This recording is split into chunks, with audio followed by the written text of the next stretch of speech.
Hey guys, what's up? Welcome back to the video. In this video, I'm giving you guys my spoiler review and breakdown for Peacemaker episode 5. So before we get into the videos and you're new in here, make sure to subscribe button and turn notifications on so you don't miss any time I upload a new video or go live. Both always need more time. Let's get right into it. So this week's episode was pretty jam-packed, even though I think it was the shortest episode out of all 5 released thus far, but it was still a really good episode in my opinion. I still think that episode 4 is the best, but I put this at second best, and then the rest of the ranking you guys will see when I do my official all the Peacemaker episodes ranked after this season is over. Also, before we get into it, again, there will be massive spoilers. So if you haven't already seen the newest episode of Peacemaker, like this video and come back to it later so you don't miss out. But without wasting more time, let's get into it. So talking about the very beginning of this episode, I think that Hancourt knows about Murn being a butterfly because earlier in this episode, I think this is even before, I think this is right after Peacemaker's this is how many other people you could have killed, which by the way was an absolutely awesome comedy beat. I really love that one where he just goes off and lists 1,000 people that Economo could have put in jail other than his dad, which again, that was hilarious. But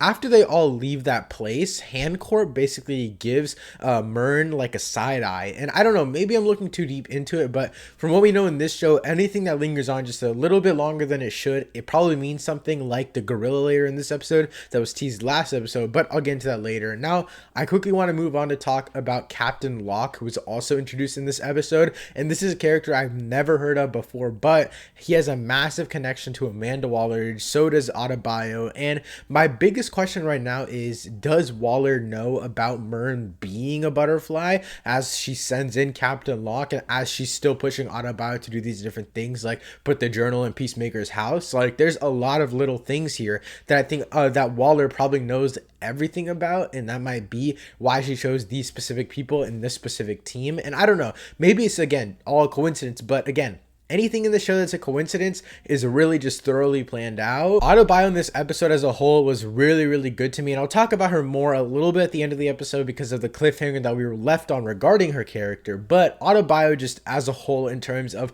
connecting with other characters, especially Peacemaker in this episode specifically, it just worked really well. Her and Vigilante's dynamic was phenomenal in the last episode, but I would definitely say this episode, her dynamic with Peacemaker is probably one of the best character dynamics that we've seen in the entire show so far. This is why I talked about Waller earlier. I wonder why Waller actually needs Peacemaker out there and why she couldn't just get some other vigilante type hero to do this, and why she specifically needs Peacemaker. But I think that also ties into the next thing I want to talk about, which is the whole Fingerprints storyline, because in this episode, basically, I'm just gonna call him the White Dragon because I forgot Peacemaker's dad's name, but basically he gets the detective to find the fingerprints, and then they talk to the two eyewitnesses, and they basically find out that they lied and the fingerprints don't match Peacemaker's dad, and she's basically on a journey to find out, or to prove that it's actually Peacemaker. But Captain Locke ends up being the head of the police department now, which adds a whole other layer to this. So she goes behind the police's back, or the head of the police's back, and she goes to her uncle named Judge Judy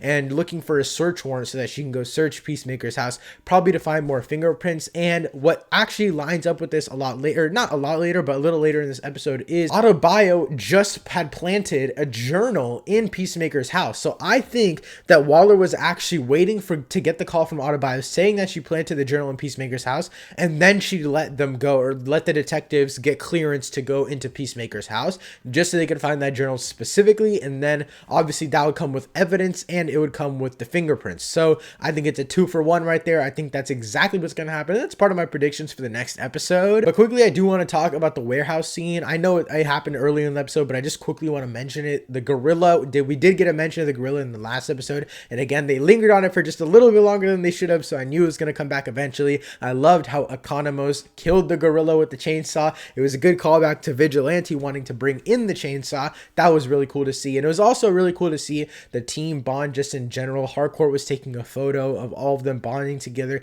and it was just really nice to see this team finally come together. But if we watch other superhero shows and other superhero movies, we know that right when a team gets together, something bad and devastating is bound to happen, or some massive breakthrough, which does happen at the end of this episode, which I think will have repercussions until the next episode and the rest of the season as a whole. So I can't wait to see what they did with this cliffhanger. But before we talk about this cliffhanger, I do want to ask this massive question of, what do the butterflies really want? I don't really understand what they want, because there's some brain dead ones, there's higher power, there's a power hierarchy as we saw in the break-in scene, and there's also what we might think of as good guy butterflies butterflies, which might be Myrn, but we don't actually know yet because of the cliffhanger at the end, which I might as well just talk about now. Basically, Adebayo puts on Peacemaker's X-ray helmet, and then she's looking around. She thinks it's really cool. She wants to show Myrn. She looks up, and he has a butterfly in his head, and he leaps at her. They run out of the door. Adebayo's on the ground, scared for her life, and it cuts away. I don't know what they're gonna do with this. I don't know if they're gonna kill off Adebayo, which I hope they don't, because she's one of my favorite characters in the show,